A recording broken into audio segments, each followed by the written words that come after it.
In addition to ODBC, you can now use JDBC drivers to connect to any backend database using WinSQL. This video talks about connecting to any database using a JDBC driver. Similar to ODBC, you now have a JDBC manager, which can be accessed by clicking the button in the connection window. Alternatively, you can also click Open JDBC Manager under the File menu. The following screen will display your existing data sources. Notice there are 3 tabs on this window. Data sources listed on the user DSN are accessible only to the current user, whereas the system DSN lists data sources available to all users on the machine. The third tab lists available JDBC drivers. There are 3 types of drivers. The ones with a green check are those that are bundled with WinSQL and are ready for use.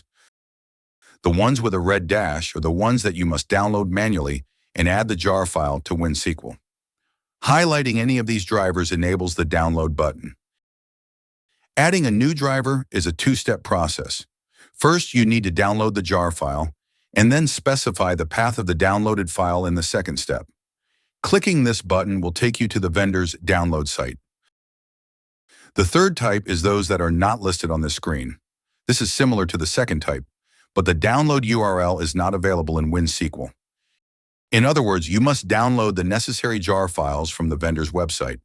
For example, I need to connect to the Google Spanner database, but I don't see a JDBC driver for that backend. Therefore, I must visit the vendor's site, in this case Google, and download the necessary jar files. To save time, I have already downloaded the jar on my desktop. Now click the Add button, assign a name to the driver, and specify the path for the file.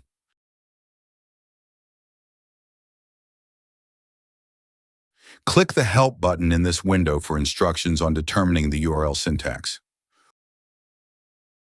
Once done, you should see a green checkbox next to the newly added driver. After adding the necessary driver, you are now ready to add a data source, which is done by clicking the Add button. First, provide a user-friendly name for the data source.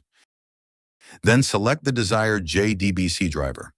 Notice that you will only see the drivers that are ready to use. In other words, the ones with a green checkbox in the Drivers tab. For demonstration purposes, I will connect to a PostgreSQL database running on a remote machine.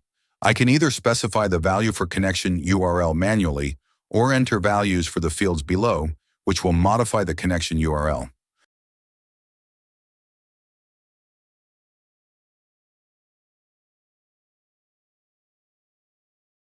Once done, click the Test button to validate your connection.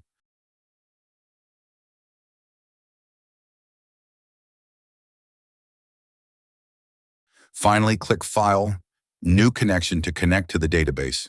Notice that you will see both ODBC and JDBC data sources in this list. Once connected, you will be able to query JDBC data sources similar to ODBC. You can also import/export data from an ODBC source to a JDBC target and vice versa.